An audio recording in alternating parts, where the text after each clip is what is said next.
오늘 레위기 23장 초실절에 대해서 오늘 교제 나누도록 하겠습니다. 레위기 23장 9절서부터 14절까지 같이 읽겠습니다. 찾으셨으면 한 목소리로 같이 읽겠습니다. 시작. 여호와께서 모세에게 말씀하셨습니다.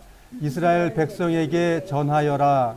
너희는 내가 너희에게 줄 땅으로 들어가서 추수를 할 때 너희가 거둔 것 가운데서 첫 곡식단을 제사장에게 가져가거라. 제사장은 여호와께서 너희를 기뻐하시도록 그 단을 여호와 앞에 흔들어 바쳐라. 제사장은 그 단을 안식일 다음 날에 흔들어서 드려라. 너희는 곡식단을 흔들어서 드릴 때 1년 된 흠 없는 수양을 번제물로 바쳐라. 너희는 또 곡식 제물을 바쳐라. 너희가 바칠 제물은 기름을 섞은 고운 가루 10분의 2 에바이다. 그것은 불로 태워 드리는 화제이며 그 냄새가 여호와를 기쁘게 한다. 너희는 또 포도주 4분의 1 흰을 부어 드리는 전제로 바쳐라. 먼저 너희 제물을 여호와께 바치기 전에는 빵이나 볶은 곡식이나 햇곡식도 먹지 말라. 이것은 너희가 사는 곳에서 지금부터 영원히 지켜야 할 규례이다. 예. 우리 레위기 23장에는 이게 누구의 절기라고 말하고 있죠? 이스라엘의 절기? 하나님의 절기라고 되어 있죠? 그러면 절기는 시간을 말하고 있는 거예요. 시간을 얘기하고 있는 거기 때문에 이 절기는 하나님의 말하자면 인류 역사 속의 계획이라는 뜻이에요. 농작물을 심고 거두는 것을 통해서 우리들에게 하나님의 계획을 발표해 놓으셨다 그거예요. 그리고 또 하나님께서 그 계획대로 이 땅에 오시고 돌아가시고 또 다시 오겠다는 약속을 이 절기 속에 넣어 놓으신 거예요. 그러니까 자세히 보라고 그러잖아요. 자세히 읽어보라. 그래서 우리가 오늘 자세히 읽어보는 거예요. 자세히 읽어보면 어떤 결과가 나오죠? 하나님을 좀 더 우리가 알게 되고 넓게 볼 수 있는 거죠. 그러므로 인해서 내가 어떻게 살 수 있다? 하나님을 더 사랑할 수 있다. 우리가 연애할 때 처음 만나면 그 사람이 뭔지 몰라요. 근데 자꾸 만나다 보면 좋은 것만 있는 것도 아니에요. 뭐 행동이 나쁜 것도 있고 뭐 습관이 나쁜 것도 있는데 그 다음에 어떻게 되죠? 다 용서해줘. 점점점 더 넓어진다는 거죠. 그것처럼 우리가 성경을 배우게 되면 하나님을 넓게 배우게 돼요. 그럼 우리 생활 속에서 하나님이 원하는 것을 순종하게 되는 삶이 된다는 거죠. 이 초실절이라는 단어는 사실 성경에 한 번밖에 안 나옵니다.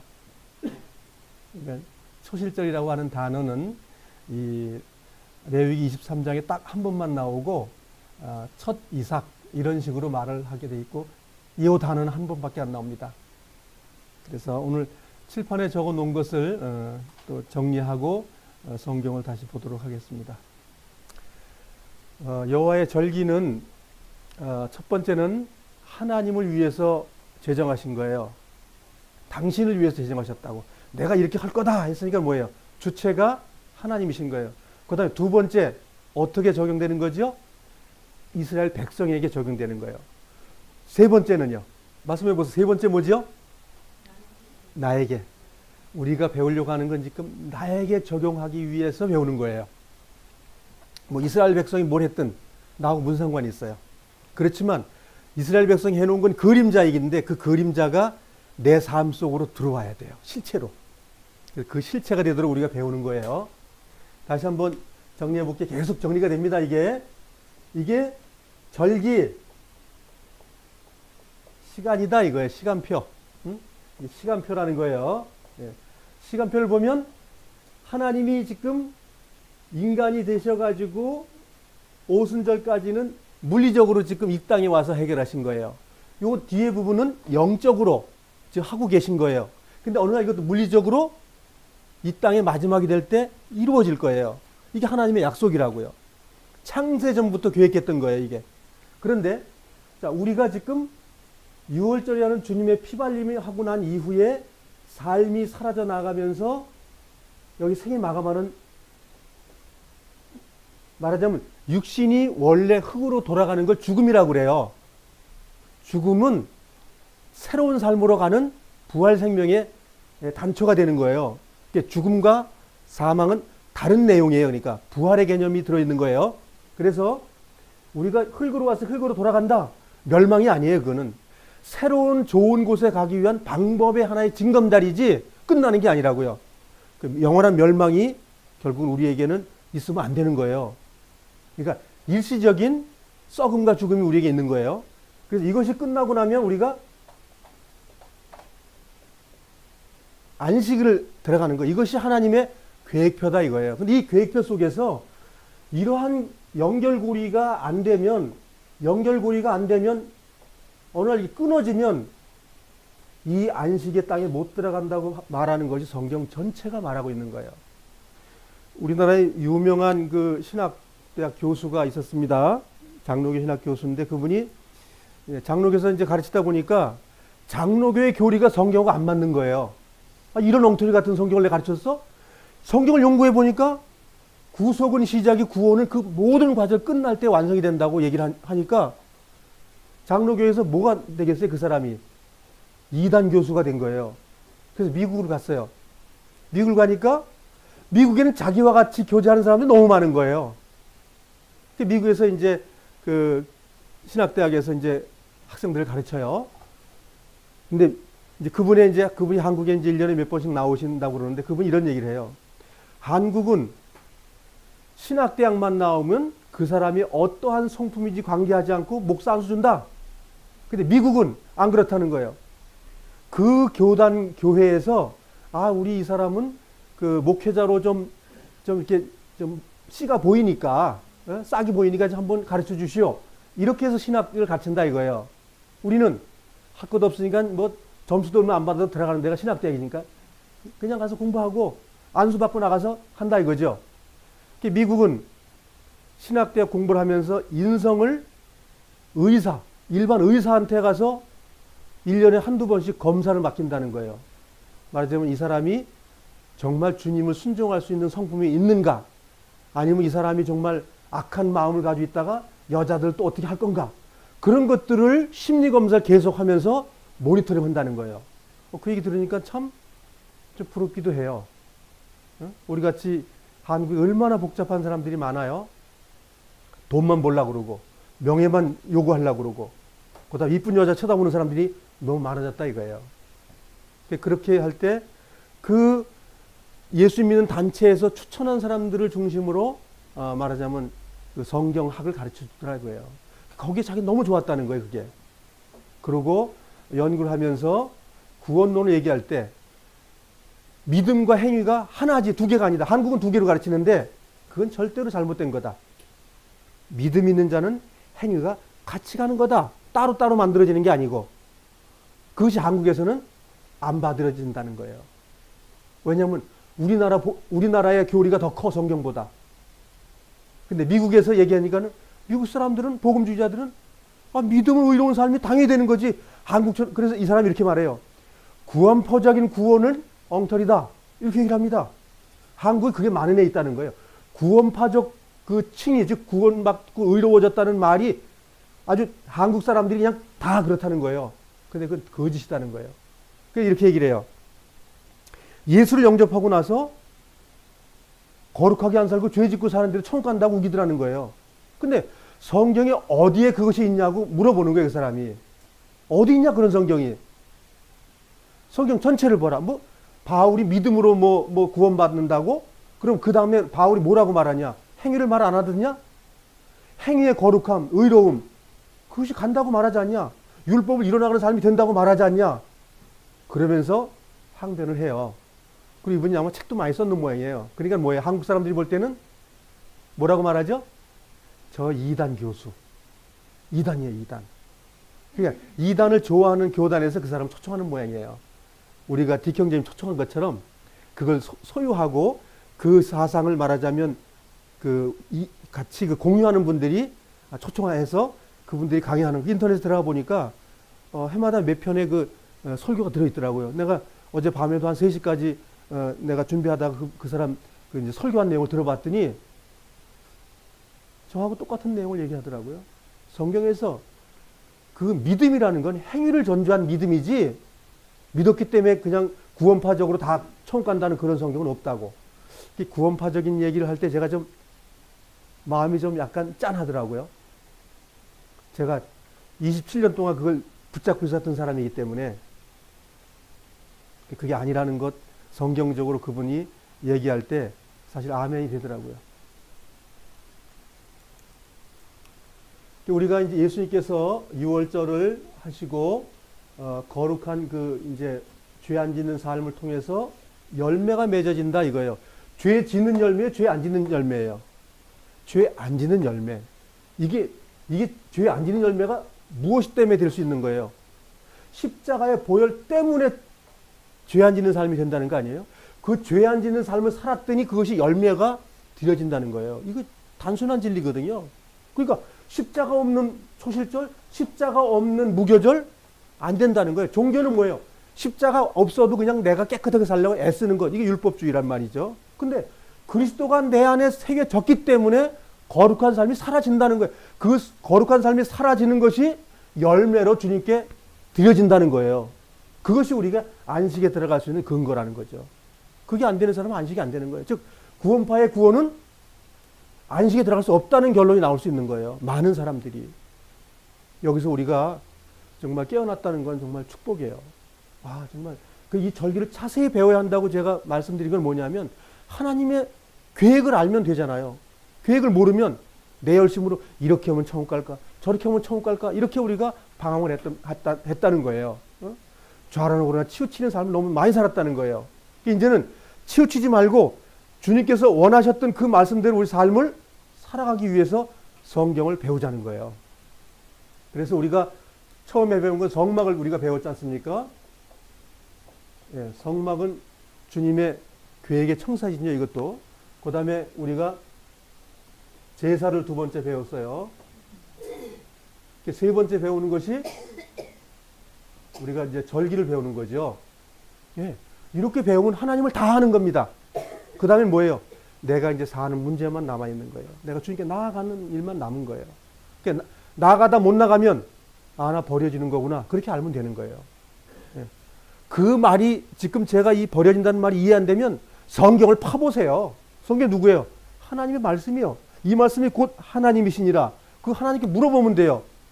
사람들에게 배운 교훈이 맞는지 정말 하나님이 말씀한 것이 맞는지 그 기준을 가지고 내가 어디 갈 건지 확실하게 구분하면 된다는 거예요. 오늘 레위기 23장 9절에서 14절은 초실절에 대한 이야기를 하나님께서 하신 거예요. 7절기 중에서 이제 3번째 절기라고 말하는 3번째 절기를 우리에게 지금 가르쳐주고 있는 내용이에요. 자, 오늘도 우리가 초실절 그러면 하나님의 계획이니까 하나님이 이루시고 예수님을 통해서 초실절에 들려지고 그 다음에 들려진 것을 나에게 적용하는 걸 성경은 말하고 있다, 그 얘기예요. 나와 관계없는 게 아니에요. 나와 관계 있기 때문에 기록한 거예요. 이 성경이 누굴 위해서 지어졌나요? 이스라엘 백성을 위해서? 길 가는 사람들을 위해서? 주님을 영접했다는 사람들 위해서 기록된 성경이에요. 성경을 사람들이 오해해. 주님의 자녀가 됐어도 성경을 오해한다고. 에이, 어려운 건 읽지 말고 넘어가. 그 어려운 것 속에서 나에게 주는 말씀이 있을 텐데 내가 이해 안 된다고. 구하면 주신다고. 구하면 알려준다 그랬는데 우리는 그거 안 믿어. 붙잡고 늘어지면 주님 주신다 그랬는데 끝까지 견디고 구하면 주신다. 이렇게 돼 있어요, 성경은. 자, 그러면 초실절의 시작은 언제 이루어졌을까요? 아는 대로 얘기해 볼까요?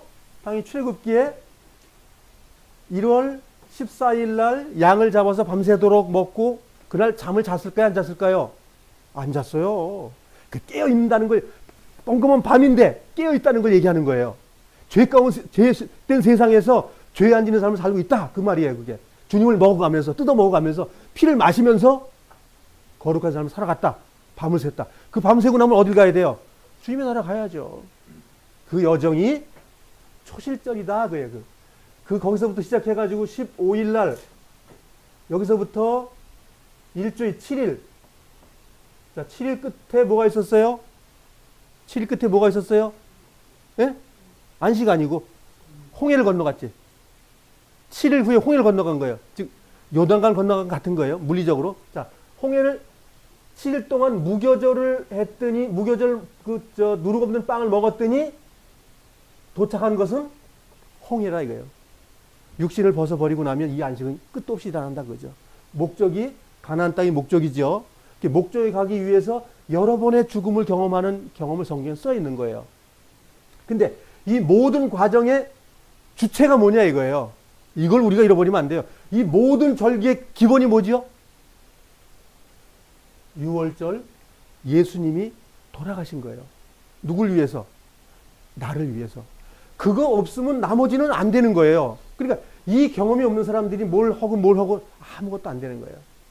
그래서 첫 단추가 내 마음속에 이루어졌는지 자신을 항상 돌아봐야 돼요. 그게 됐다면 그것을 끝까지 내 생을 마감할 때까지 붙잡고 있어야 되는 거예요. 그것이 나의 원초적인 기본이기 때문에. 그거 없이 사는 사람들은 안 되는 겁니다. 그래서 3일 만에 애굽에서 나와가지고 홍해를 건너간 게 아닙니다. 일주일 동안의 여정을 가가지고 건너간 거예요. 잃어버리면 안 됩니다, 이거. 옛날처럼 엉터리같이 카톨릭에서 가르친 건 엉터리니까 그건 다 버리고, 성경적으로. 그리고 장소도 틀리죠, 그게? 장소도 아니에요. 일주일 동안 가가지고, 시나이 반도를 넘어가서, 그 다음에 지금의 사우디아라비아로 간 거예요. 예, 사우디아라비아는 타국이고, 지금 캐톨릭에서 말하는 것은 어디죠? 이집트 땅이에요, 이집트. 이집트 땅에 나간 것이 무슨 엑소더스가 돼요. 탈출이 아직도 안 된 건데. 엉터리예요. 이제 유대인들이 살던 그 땅에서 홍해까지 가는데 일주일 걸린 거예요. 일주일 동안 무교병을 먹었다 이거예요. 왜? 이 밀가루를 발효시킬 수가 없는 거예요. 짊어지고 와가지고 일주일 동안 부풀릴 시간이 어디 있어요? 얼른 고서 얼른 먹어야 되는데. 말하자면 무슨 소리냐면 죄 질 수 있는 시간이 없었어요. 빨리 빠져나가야 되니까 우리의 생활이 뭐지요? 빨리 주님 만나야 되기 때문에 육신의 때를 벗기 위해서 어떻게 해야 되는 거예요? 죄를 날마다 정리하는 생활. 그것이 우리가 지금 무교절의 삶을 살아갈 때 그 결과로서 그 무교절이라는 일주일 때문에 열매가 받쳐지는 시간이 되는 거예요. 그 시간이 없으면 안 됩니다. 그 무교절의 일주일 시간이라는 것이 뭐냐면 내 생에 목숨이 붙어있는, 호흡이 붙어있는 시간들이에요. 육신의 때라는 거예요. 육신의 때가 끝날 때 우리가 안식에 들어가는 거예요. 그래서 땅속에 묻혔다 가는 게 아니라 흙을 본래 원래 나왔을 때 던져주고 그 다음에 주님의 이 영혼은 어떻게 한다고요? 주님께로 가는 거예요. 근데 못 가는 사람이 많은 거예요, 성경에는. 못 가는 사람이 많다고 얘기하고 있는 거예요. 못 가고 어떻게 가는 거죠? 음부, 사망, 지옥으로 가는 거예요. 둘 중에 하나밖에 없어요. 그래서 성경을 자세히 읽어봐야지 세대주의자들이 거짓말하는 걸 너무 많이 드러나가지고 성경을 이해를 못하는 거야, 읽어도. 자꾸만 생안경, 노란 안경을 입고 자꾸만 성경을 보니까 노랗게 보이는 거야. 빨간 안경을 놓고 보니까 맨날 성경이 빨간 거예요. 그래서 그거 다 내려놓고 성령의 안경을 쓰고 성경을 봐야 돼요. 자, 출애굽기 노정에서 일주일 동안 지키는 것 속에서 하나님께 드려졌다. 시작은 성경의 창세기에 이 드려지는 사건이 한번 나옵니다. 어떤 사건이 있을까요? 창세기 4장 3절에 가인과 아벨의 제사가 나옵니다. 자, 그러면 두 제사를 한번 비교해 볼까요? 자, 가인은 어떤 제사를 드렸죠? 땅의 소산. 지금 무교절에 뭘 먹는 거죠? 곡식 먹는 거예요. 피 먹는 게 아니에요. 곡식 먹는 겁니다. 그 다음에 아벨은 뭘 드렸죠? 자, 그러면 제사가 두 가지가 있다고 말하고 있어요. 그러면 거꾸로 제사를 드리는 사람이 누구예요? 가인이에요. 가인은 거꾸로 드렸어요. 하나님이 원하는 건 아버지가 누구죠? 아담이에요. 아담이 제사 드리는 방법을 가르쳤을까요? 안 가르쳤을까요? 아담은 산자의 아비이기 때문에 당연히 자녀들에게 가르쳐 주는 거예요. 그게 하나님의 법이기 때문에. 산자의 어미는 그 일에 대해서 돕는 배필이에요. 그러면 아벨은 아버지 아담과 엄마의 하와의 이야기를 잘 말씀을 들은 사람이에요. 듣고 실행을 한 사람인데 뭐냐면 양을 잡는 거예요. 그럼 가인은 어떤 걸 드렸어야 될까요? 동생 아벨의 집에 가서 양을 한 마리 꼬우든지 곡식하고 바꿨어야 되는 거예요. 양을 드리고 그 다음에 뭘 드려야 돼요? 주님, 내가 하나님이 비 주시고 물 주시고 해가지고 저 햇빛 줘가지고 내가 땀 흘려가지고 내가 이 곡식을 건졌습니다. 주님 받아주세요. 이렇게 제사 드려야 되는데 제사를 편협한 제사를 드렸다는 거예요. 하나님이 원하는 제사가 아닌 거예요. 그 두 제사가 다 나쁜 거예요? 아니에요. 사람들이 오해하는 거예요. 곡식 제사가 잘못됐다고 얘기를 하는 거예요. 아닙니다. 그 두 제사는 하나님이 원하시는 거예요. 그런데 가인이 하나님의 제사를 잘못 알았기 때문에 그렇게 되는 거예요. 우리 신앙생활도 마찬가지예요. 내가 주님을 영접했기 때문에 다 그냥 천국은 따놓은 당상입니다. 그게 세대주의입니다. 구원파주의입니다. 아니에요. 주님의 피 흘림을 제사를 통해 가지고 곡식 제사를 드리는 것이 온전한 제사입니다. 우리 성경을 많은 사람들이 잘못 보고 있는 거예요. 아유, 가인은요 엉터리 같은 거 땅의 소산 가지고 했어요. 뭐 지금 무교절은 땅의 소산 가지고 안 드리나요? 성경은 하나님께 나아가는 일에 대해서 창세기부터 계시록까지 말해주고, 계시록의 이야기 똑같은 얘기 수도 없이 많이 나옵니다. 그렇지만 세대주의자들이 그걸 막 마지막 날 우르릉캉캉하고 그냥 뭐 적그리스도가 나타나고 바꿔버려서 사람들이 그 속에 있는 하나님의 진리를 못 가져오는 거예요. 다 눈먼 장님이 된 겁니다. 예루살렘의 종교 지도자들만 장님과 소경이 아니고 우리 하나님의 자녀들도 소경과 장님이 돼 있는 거예요. 주님께서 어떻게 해줘야죠? 말씀으로 안약을 발라주고 귓구멍을 뚫어줬을 때 하나님의 자녀의 삶을 살 수 있는 거예요. 이것이 성경이 말하고 있는 진리입니다. 그래서 출애굽기에 나와 있는 것이나 계시록에 나와 있는 것이나 똑같은 이야기를 다 하시고 계신다. 왜? 똑같은 하나님이기 때문에. 그래서 출애굽기 끝나고 나서 40년 동안 광야에서 나와가지고 뭘 했을까요? 거긴 곡식이 없어요. 광야는 곡식이 없습니다. 만나 가루 가지고 대신했어요. 만나가 내려가지고 그거를 갈아가지고 40년 동안 그게 그림자지요? 실체가 아닙니다. 그러면 그 실체가 언제 나타나죠? 홍해를 건너고 나서 첫 번째 이제 곡식을 걷어들여가지고 1월 14일 날 6월절을 하고 나서 그 다음에 보리를 가지고 이제 무교절을 처음 여호수아에서 그걸 실행한단 말이죠. 이건 실제적으로 한 거예요. 그리고 40년 그 광야 생활 동안은 뭐예요? 자기가 읽은 게 아니고 하나님이 내려준 것만 가지고 빠서 먹었어요. 그 다음엔 뭘 하는 얘기예요? 믿음의 생활. 네가 빠봐. 네가 걷어들여봐. 이건 우리의 삶에서 나오는 거룩함을 얘기하는 거예요. 뭐 주님이 다 해준다고요? 아니, 그건 살꾼들이 말하는 거예요. 광야는 절반의 삶 속에서 믿음으로 주신 건 틀림없어요. 그 다음에 절반의 믿음의 행위가 성경에 있다고 말하는 거예요, 성경은. 근데 이거를 그렇게 얘기 안 한다니까요? 주님이 다 해줬는데 왜 멸망하냐고요? 옴니와 비니와서는 왜 불에 살라 죽느냐고요? 다 해줬는데 하나님께서. 그게 아니라는 걸 얘기하잖아요. 성경은 자세히 뜯어보고 자세히 연구해 보면 하나님께서 말씀하셔요. 사람들은 지 맘대로 성경을 본다고요. 자기 하나님을 만들어요. 그게 우상숭배입니다. 하나님을 하나님 위치에 놓고 나를 나 위치에 놓는 것, 이것이 신앙생활이에요. 그래서 이 속에서 하나님이 주시는 것과 내가 할 일을 그렇게 해놔도 다 하나님이 해주신데 그 로봇이에요, 로봇. 하나님은 그런 거 원치 않습니다. 하나님이 고난당한 것 나도 애써서 가는 모습을 하나님 보고 싶어 하셔요. 그래서 뭐예요? 잘했다 칭찬하는 내 백성, 내 아들이 되는 거예요. 그래서 우리는 율법의 행위가 아니라 믿음의 행위가 필요하다고요. 하나님이 원하셨기 때문에 내가 가는 거예요. 내 스스로 나 가야지가 아니라 하나님이 가라 가는 것. 이거 믿음의 행위입니다. 이거 율법이 아니에요. 내가 거룩하니 너희도 거룩해야 된다. 그것은 뭐 성경 전체가 말하고 있는 겁니다. 그 얘기만 하면 율법주의자라고 그래요. 그런 성경 없습니다. 자, 제사의 방법에 대해서, 자, 무교절에서 이제 초실절 중간에 초실절이 날짜를 보면 초실절이 언제인 거 다시 아시죠? 네, 다시 이제 볼까요? 1월 14일 날 6월절, 1월 15일 날 무교절의 시작, 그렇죠? 그 다음에 1월 21일 날 무교절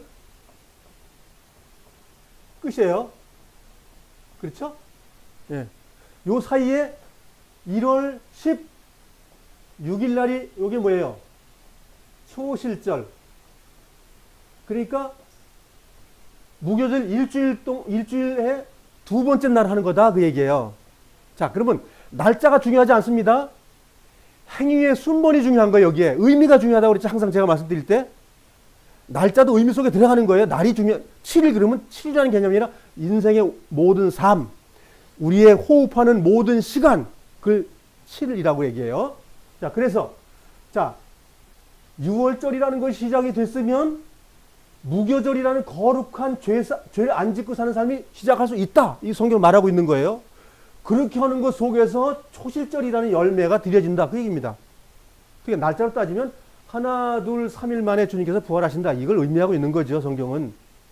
자, 제사는 그러면 자 보리단이에요. 밀이 아니라 보리단. 보리의 첫 단을 드리는 것이 초실절이에요. 자, 흔들어서 드려라. 그걸 이제 요제라고 그러죠. 요제, 흔들 요자입니다. 한문으로. 흔들어서 드린다. 그러면 보리단을 드리는 것이 핵심이에요. 이게 핵심인데 이거 드릴 때 이것만 드리면 되냐 이거예요. 아니에요. 이건 그림자예요. 보리는. 그럼 보리 말고 이쪽으로 넘어가서 번제를 드려야 되고 소제를 드려야 되고 전제를 드리는 것이 지금 제사 방법이다 이거예요. 자, 그럼 우리가 제사법 지난번에 다 배웠습니다. 배웠지만 번제는 태워드린다. 그 어린 양 한 마리가 주는 거예요.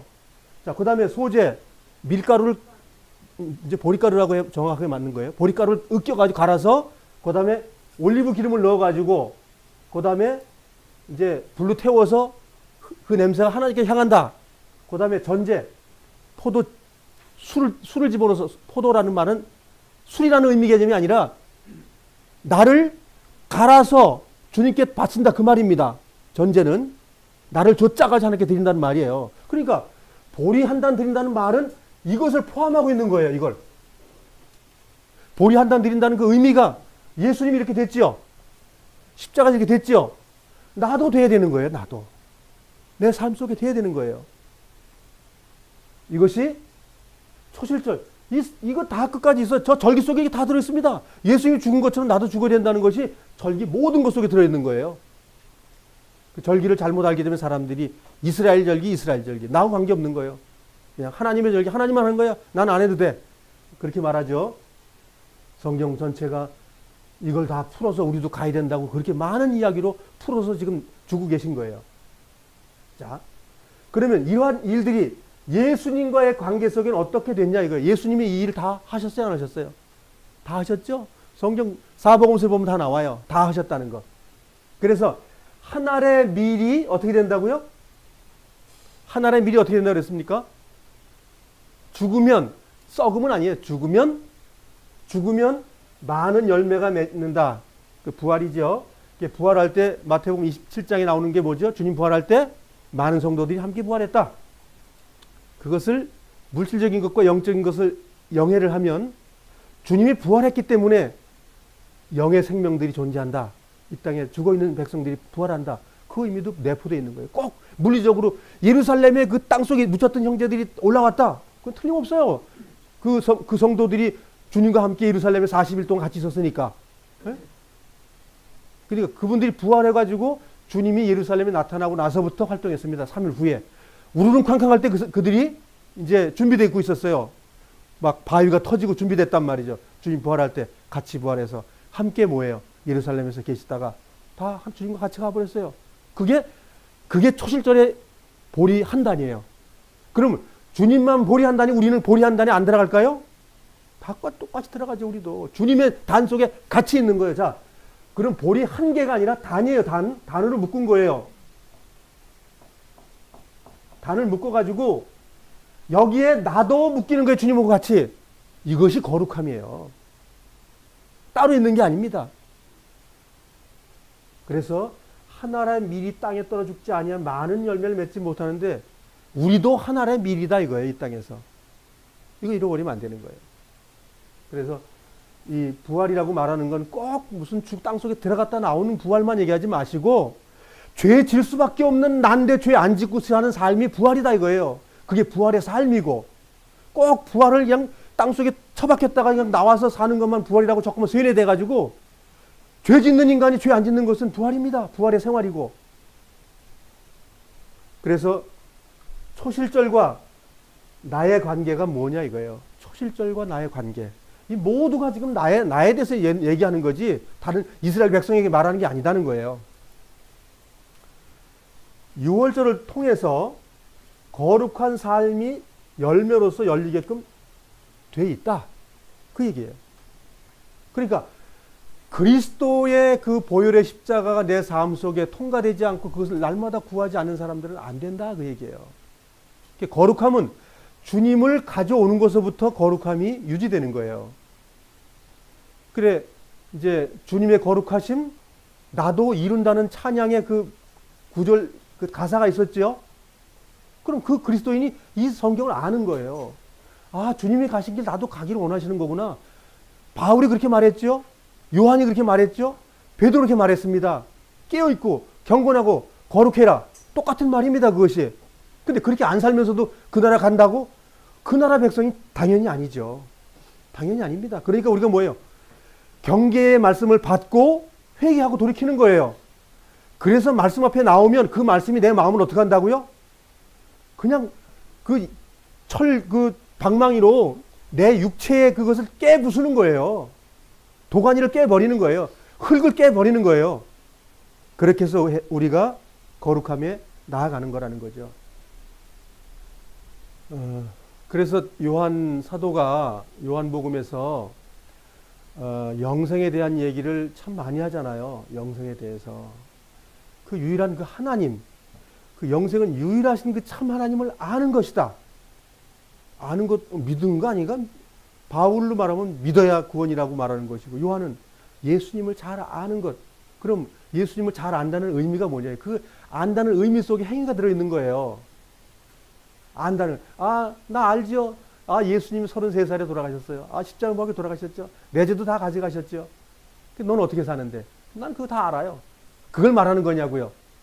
아니죠. 그래서 유일하신 참 하나님의 말씀 속에 성령의 영이 있고 영생의 삶이 있고 그것이 우리의 주님의 영원한 생명이고 지금 천국 생활을 누리고 있는 거예요. 만일 죄를 이기지 못하고 맨날 질질 끌리다니면 아직도 주님의 안식에 거하지 못하는 거예요. 주님을 더 사용해 보시면 그거 이길 수 있습니다. 그거 이기는 것이 영적 승리고 그것이 지금 이 땅에서 우리가 천국의 천년왕국이라고 말하는 그 하나님의 왕국에서 사는 거예요. 죄에 지는 삶은 왕국 생활이 아닙니다. 죄를 날마다 이기는 생활이 왕국 생활이에요. 이 왕국 생활이 안 되면 우리 생을 마감할 때 그 나라에 못 들어갑니다. 이건 성경이 엄하게 계시록에 있는 모든 내용이 그 얘기입니다. 계시록을 못 보게 하는 이유가 뭘까요? 천국에 많은 사람들이 갈까봐 못 가게 만들기 위해서 못 보게 만든 성경이 계시록입니다. 계시록이야말로 완전한 복음입니다. 뭐 적그리스도가 탄생하는 내용이 아니에요. 일곱 교회에게 하나님이 여기 거하신다. 이기는 자가 천국 내 백성이고 나와 함께 있다. 그거보다 더 큰 확실된 복음이 있나요? 너는 완전한 내 아들이야. 그 아들이야말로 천국에 그 금은 보화가 있는 곳에 함께 살겠다고 이렇게 표현한 거예요. 그거보다 더 좋은 복음이 있을까요? 그래, 음행하고 더러운 죄를 지는 사람은 버려진다 그 말이요. 그렇게 써 있는 것이 계시록이라는 얘기예요. 계시록이. 그러니까 마귀가 그거 보게 하면 많은 사람들이 주님께로 가. 그래서 못 보게 만들게 마귀가 아주 일을 잘한 거예요. 근데 우리는 그걸 동의하고 있었다는 거예요. 이제는 완전히 벗어버리고 성경을 정확하게 배우고 성경 안에서 내가 생활하는 것 배우면 우리 이 땅에서 천국 생활이 됩니다. 지금 천국 생활이 안 되는 분들은 회개해야 됩니다. 회개가 되면 주님께서 그 마음을 받아주셔요. 우리가 하나님께 나아가야 됩니다. 레위기 23장 9절입니다. 여호와께서 모세에게 말씀하셨습니다. 이스라엘 백성에게 전하여라. 너희는 내가 너희에게 줄 땅으로 들어가서 추수를 할 때 너희가 거둔 것 가운데서 첫 곡식단을 제사장에게 가져가거라. 자, 곡식을 거두는 건 뭐예요? 우리가 일하고 농사 짓는 거예요. 무슨 농사? 의의 농사. 의의 농사를 짓지 않은 사람은 의를 어디 갖다 줄 수가 없어요. 없는데 어떻게 갖다 줘요? 그래서 그것이 10처녀 속에서 슬기로운 5처녀가 했던 행위입니다. 기름을 준비하는 것. 죄 안 짓는 사람이 기름을 그릇에 담는 겁니다. 그래야만이 그 첫 곡식단을 드릴 수 있는 기회가 생겨요. 여호수아 5장 11절에 처음으로 이스라엘 백성이 가나안 땅에 들어가서 직접 농사를 져서 그 농작물을 가지고 초실절을 이루게 됩니다. 11절입니다. 제사장은 여호와께서 너희를 기뻐하시도록 그 단을 여호와 앞에 흔들어 바쳐라. 제사장은 그 단을 안식일 다음 날에 흔들어서 드려라. 그래서 1월 16일 날 드리는 겁니다. 날짜가 중요하지 않다고 그랬죠? 의의 삶이 예수님 때문에 됐기 때문에 드려지지 못하면 그 사람은 뭐예요? 삶을 안 살았다 그 얘기예요. 농사 안 졌다. 농사 짓는 걸로 표현했는데 농사 짓는 거 모르셔요? 모내고 피 빼고 농약 주고 그다음에 뭐 비료 주고 관리하고 논두렁에서 피난 거 잡초 다 제거하고 그 땀 흘리고 애쓰는 거 농사 접은 사람은 잘 모르지만 농사를 접은 사람은 더 잘 알 거예요. 그렇다면 농사를 지십시오. 더 잘한다면 농사를 지어보시라고요. 농사를 잘 몰랐던 사람들이라면 우리 삶 속에 거룩한 의의 삶을 살아가는 것이 농사 짓는 겁니다. 거기에 가라지도 빼야 되고 피도 빼야 되고 물도 대줘야 되고 많은 일을 해야 됩니다. 그것이 우리가 가야 될 길입니다. 12절 같이 한번 읽어보겠습니다. 너희는 곡식단을 흔들어서 드릴 때 1년 된 흠 없는 수양을 번제물로 바쳐라. 이게 굉장히 큰 의미가 들어있는 겁니다. 뭘 흔들어요? 그게 무슨 뜻이에요? 요제가 무슨 뜻이에요? 지난번에 다 배웠지만 내가 의를 이룬 것을 하나님 앞에 흔드는 거예요. 하나님, 내 의는 내가 한 것이 하나님 때문에 이게 됐습니다. 하나님을 찬양하는 삶이 되는 거예요. 내가 아니고 그리스도의 보혈 때문에 이 열매가 맺혔습니다라고 하나님을 기쁘게 드리는 거예요. 감사합니다. 이건 하나님이 하신 겁니다. 라고 하는 생활이 내 삶 속에 되어졌다는 거예요. 근데 그거에 대한 단초는 뭐예요? 1년 된 흠 없는 수양을 번제물로 바쳐라. 그것 때문에 됐다는 겁니다. 그래서 우리의 모든 삶은 그리스도를 벗어나서는 안 되는 겁니다. 그리스도가 육체로 온 걸 부인하는 걸 뭐라고요? 저 그리스도형. 간단해요. 예수님 육체로 와서 한 일에 대해서 우리도 가야 한다는 것을 강조하는 단어입니다. 주님은 했어도 우리는 못해. 그러면 성경을 믿지 않는 겁니다. 그것은. 마태복음 16장으로 가보겠습니다. 마태복음 16장 21절로 가겠어요. 예수님이 하신 것을 보는 겁니다. 주님이 했으니까 우리도 해야 된다. 이제 그 말입니다. 21절 같이 한번 읽겠습니다. 시작. 그때부터 예수님께서는 자신이 예루살렘에 반드시 가야만 하며 거기서 장로들과 대제사장 그리고 율법 학자들에게 고난을 받아 결국엔 죽음을 당하지만 3일째 되는 날에 다시 살아나실 것을 제자들에게 설명하기 시작하셨다. 예, 이제 이 내가 죽어야 될 거야 라는 걸 3번 말씀하셨습니다. 살아생전에 내가 죽을 거야 죽을 거야. 근데 그건 거의 예수님의 그 공생의 마지막 부분에서 말씀하신 거예요. 내가 이제 죽으러 가야 돼. 죽으러 가야 돼. 3년 동안 잘 제자들을 길렀단 말이죠. 야, 우리 예수님은 능력 계신 분이야. 막 물을 멈추게 하고 바다를 멈추게 하고 죽은 살 살리기도 하고 귀머거리를 고쳐주고 그랬으니까 우리는 행복은 따놓은 당상이다. 그러고 이제 죽는다고 말하니 얼마나 실망했겠냐 이거예요. 그런 말씀을 마가복음 9장 30절에도 적었습니다. 마가복음 9장 30절.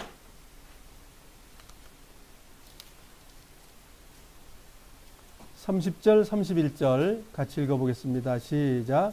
예수님과 제자들이 그곳을 떠나 갈릴리 지나가셨습니다. 예수님께서 그것을 알리기를 꺼려 하셨습니다. (31절) 예수님께서 제자들을 가르치셨습니다. 인자가 사람들의 손에 넘겨질 것이고 그들은 인자를 죽일 것이다. 그러나 죽은 지 3일 뒤에 다시 살아날 것이다. 그래서 누가복음 18장으로 가겠습니다.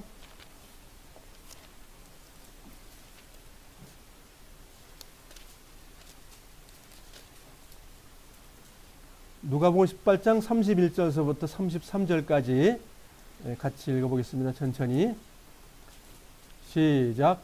예수님께서 12 제자를 따로 부르시고 말씀하셨습니다. 보아라, 우리는 예루살렘으로 올라간다. 인자에 대하여 예언자들이 기록한 모든 일이 이루어질 것이다. 잠깐만요. 자, 성경에는 구약 성경을 이제 예언자들이 이제 적은 글이다라고 하는데 모세우경을 말하는 것이고 시편, 그다음에 선지자들이 쓴 글을 말하고 있는 거예요. 거기에도 그래서 기록이 되어 있다는 거예요. 나에 대해서 기록했다. 예수님이 이렇게 말씀하시는 거예요. 32절 시작. 인자가 이방인들에게 넘겨져 조롱을 당하고 모욕을 당하며 침뱉음을 당할 것이다. 그리고 이방인들이 인자를 책찍질한 후 죽일 것이다. 그러나 3일 만에 다시 살아날 것이다. 그러니까 책찍질 당하고 죽인다고 말하는 것은 죄물된다는 말씀을 하고 계시는 거죠. 누가복음 24장 1절로 가겠습니다. 이제 그 부활하는 것을 보겠습니다. 24장 1절. 3년 반 동안 공생애를 하시고 돌아가시고 이제 3일 만에 부활하는 장면이 24장에 이제 기록되어 있습니다. 1절서부터 8절까지 천천히 읽어보겠습니다. 시작. 일주일의 첫째 날 이른 새벽에 여자들이 준비한 향료를 가지고 무덤으로 갔습니다. 그들은 돌이 무덤에서 굴려져 있는 것을 보았습니다. 그들이 안으로 들어갔으나 예수님의 시신이 없었습니다. 이 일로 여자들이 어찌할 바를 모르고 있을 때 빛나는 옷을 입은 두 사람이 그들 곁에 섰습니다. 여자들이 두려워하면서 얼굴을 땅 아래로 숙였습니다. 그 사람들이 여자들에게 말했습니다. 어찌하여 살아있는 분은 죽은 사람들 가운데서 찾느냐? 예수님은 여기 계시지 않고 다시 살아나셨다. 예수님께서 갈릴리에 계실 때에 하신 말씀을 기억하여라. 인자가 죄인의 손에 넘기워 십자가에 못 박히고 3일 만에 살아날 것이라고 말씀하셨다. 그래서야 여자들이 예수님의 말씀을 기억해 냈습니다. 아직 믿지는 않았어요. 기억까지만 한 거예요. 혼절하지요. 그야말로 부활하셨다는 예수님 만나게 되면. 그 밑에 예수님 만난 사건을 쭉 설명을 했습니다. 주님은 부활했지만 부활 생명을 경험하지 못한 그리스도인들 어마어마하게 많습니다. 주님 죽으신 거 다 알아요. 피 흘린 거 다 압니다. 자기하고 무슨 상관이냐고요. 자기하고. 예, 이제 부활한 주님을 경험하고 그분과 동행하는 그것이 무교절의 생활입니다. 십자가 경험 누구나 다 할 수 있어요. 무교절의 생활은 겁나게 힘든 거예요. 자아를 십자가에 못 박지 않고서는 그 거룩한 삶이 안 되는 겁니다. 성경은 처음부터 끝까지 내가 거룩하니 너희도 거룩할지니라. 그걸 이루는 삶이 무교절의 삶이다라고 성경 얘기하고 있는 거예요. 그래서 싹싹 쓸어내고 준비하고 그 삶이 우리의 전체 생애에 나타난다는 거예요. 고린도전서 15장으로 가보겠습니다. 고린도전서 15장입니다. 고린도전서 15장 20절, 21절, 22절 같이 읽겠습니다. 시작. 그러나 이제 그리스도께서는 죽은 자들 가운데서 다시 살아나 잠자는 자들의 첫 열매가 되셨습니다. 죽음이 한 사람을 통해 온 것처럼 죽은 자들의 부활도 한 사람을 통해 옵니다. 아담 안에서 모든 사람이 죽은 것 같이 그리스도 안에서 모든 사람이 생명을 얻게 될 것입니다. 여기 죽었다고 하는 말은 땅속에 묻혔다는 말은 아니죠. 예, 죄 짓는 사람들을 죽었다라는 표현이죠. 예, 그렇게 아셔야지. 땅속에 있는 사람이 나왔다 그렇게 말하면 꼭 이스라엘 땅에 무덤에 풀려 나와 있는 얘기를 꼭 하는 것처럼 돼버려요.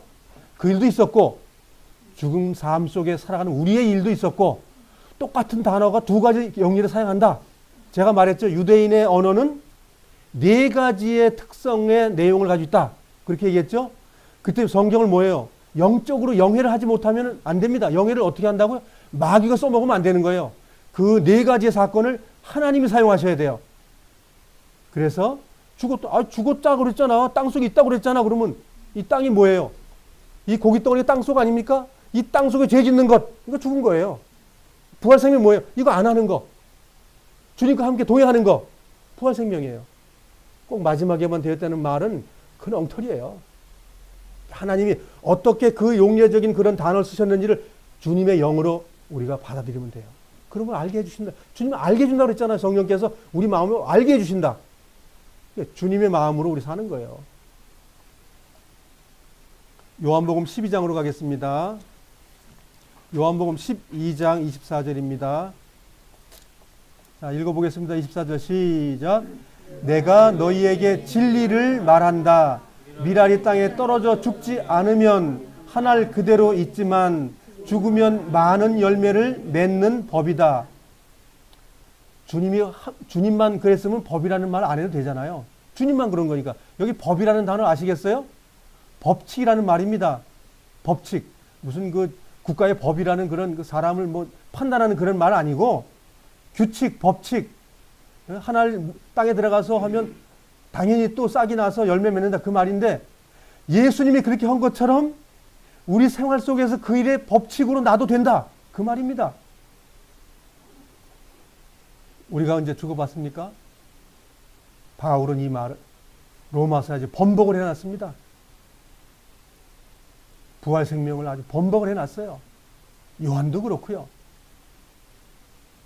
그래서 이 말은 잘 들어보시면 주님 가신 길 나도 가야 된다는 말을 하고 있어요. 그래서 법칙이라고 말합니다. 예수님도 했지만 나도 해야 된다고. 이거 안 하실랍니까? 안 죽을랍니까? 예, 말씀 앞에서 우리는 죽을 수밖에 없습니다. 그래서 죽고 나면 그 다음에 뭐가 되지요? 부활 생명. 부활입니다, 그것이. 내가 죄 질 수 있는 능력이 있어야 부활할 수 있는 거예요. 그 능력 때문에 우리는 날마다 부활 생명이 우리에게 오는 거예요.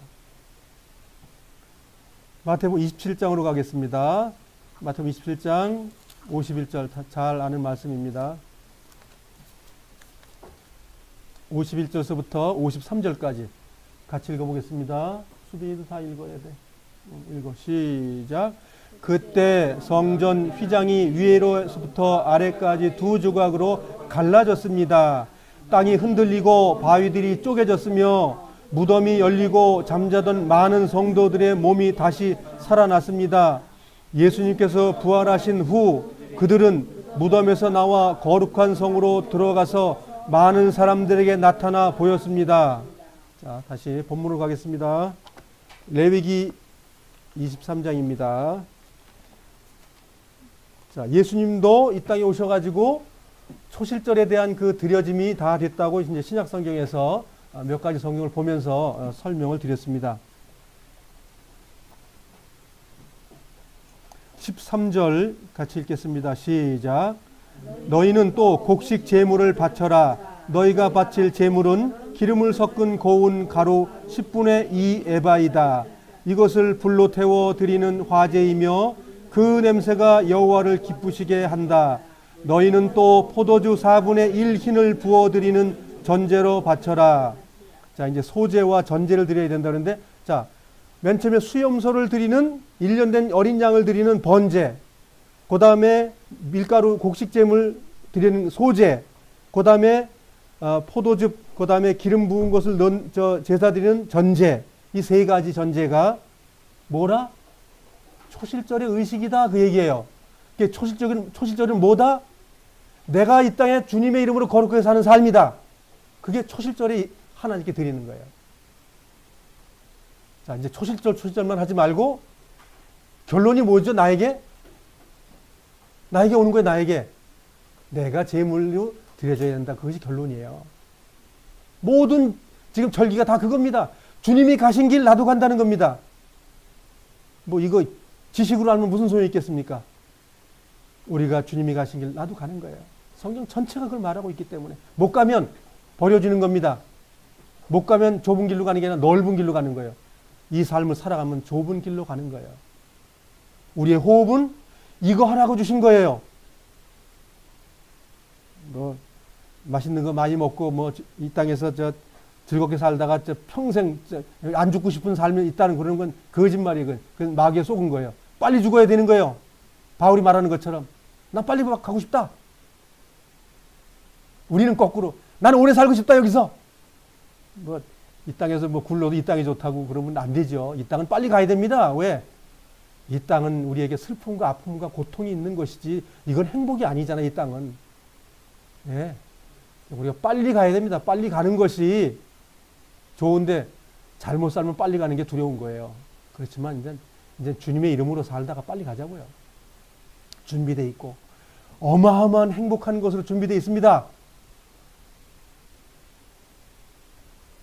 여기에 10분의 2 에바라고 하는 건 여기 설명이 다 되어 있지만 4.4리터, 약 한 4.5리터의 가루를 태워드리는 거예요.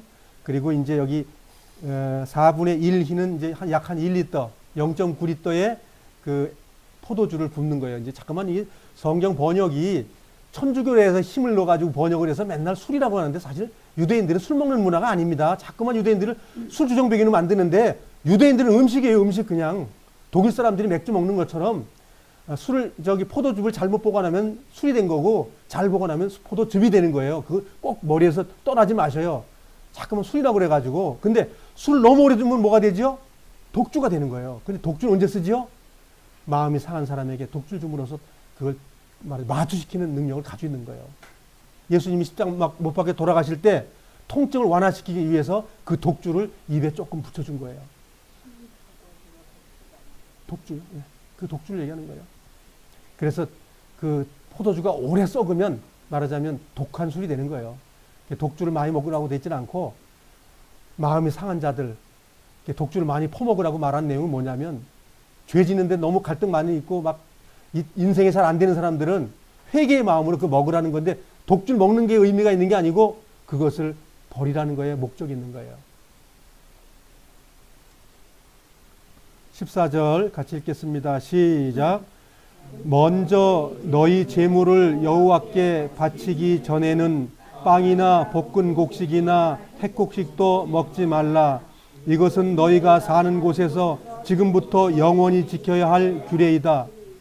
자, 하나님께서 영원히 지켜야 된다고 말했습니다. 영원 속에 있는 것이 어느 것까지가 영원까지일까요? 전체가 이제 내 삶 전체죠. 기본적으로 그 다음이에요. 주님의 영생의 삶이 영혼 속에 들어가 있습니다. 그럼 이게 지금 주님의 영혼 속에 들어있다는 겁니다. 지금 이것이 간다는 거예요. 거기까지. 여기에 14절에 보시면 먼저라는 단어를 보셔야 됩니다. 먼저. 이 헬라어 단어에는 이런 부속사적인 단어들이 굉장히 많은데 번역을 할 때 그걸 빼버리면 자기들이 필요한 말로 바꿔져요. 성경의 그 내용이. 그래서 변개가 빨리빨리 될 수 있는 거예요. 헬라말을 직역을 했으면 이런 토시들을 다 달아주면 예수님을 말하기도 하고 나를 말하기도 하고 하나님 말하기 이게 다 잘 되는데 번역을 하면서 번역자들이 뭐지요? 지금의 대세의 이론이 뭐예요? 세대주의입니다. 세대주의. 그러니까 번역을 할 자꾸만 그 세대주의로 그 이론으로 자꾸만 가는 거예요. 번역 자체가. 아예 세대주의 번역자들은 아예 그쪽으로 완전히 가버렸고요. 지금. 그래서 제가 좋아하는 게 무슨 성경이라고요? 헬라어 직역 성경. 직역은 그냥 어느 종교단체에 소속되지 않고 눈에 보이는 대로 번역을 했다 그 말입니다. 그게 좋은 거예요. 자기들이 이해 안 되니까 요 토시는 나, 너, 요거 좀 빼버리면 좋겠다. 그 빼는 거예요. 자꾸만. 자기들의 이론에 맞게끔. 그래서 먼저라고 말하는 단어는 굉장히 중요한 거예요. 우리에게. 먼저 뭐예요? 너희 재물을 여호와께 바치기 전에 전제 조건이 뭐예요? 6월절이 내 삶에 있기 전에는 안 된다 그 말이요. 그 6월절이 얼마나 중요하냐고 성경 전체가 6월절 얘기하는 거예요. 어? 거기부터 시작하라는 거예요. 그 안에 들어가라는 거예요. 6월절이 9월의 완성이고 그 안에서부터 시작해가지고 구속서부터 구원까지 이루라는 거예요. 이것이 성경이 나에게 말하고 있는 거예요. 이렇게 해도 구약을 안 보실랍니까? 어렵더라도 주님의 그림자의 실체 속에 많은 걸 가르쳐 주셨어요. 그러니까 성경을 힘쓰고 애써서 성경을 상고하고 연구하고 보셔야 됩니다. 짝도 이것저것 맞춰보기도 하고 이 성경도 열어보고 저 성경도 열어보고 요즘엔 한국글로 된 것이 한 20개 성경이 만들어졌어요. 20종류의 성경이 이제 저도 바빠요. 이것 열어보려면 이제 14개에서 15개 됐고 16개가 됐고 막 늘어나는데 지금 제가 아는 성경이 20개가 돼버렸어요. 너무 많아. 자, 그렇지만 우리가 성경을 하나님의 말씀으로 보자 이거예요. 그러면 먼저 해야 될 일이 있다라고 말할 때 먼저 해야 돼요. 그냥 무교절을 초실절 단을 드리려면 먼저 예수님의 십자가의 어린 양을 먹는 그 시작, 너 먹어봤냐? 지금 먹는 그 생활 계속 하고 있냐? 그 먹는 시작이 돼야만이 된다. 이렇게 말하고 있는 거예요.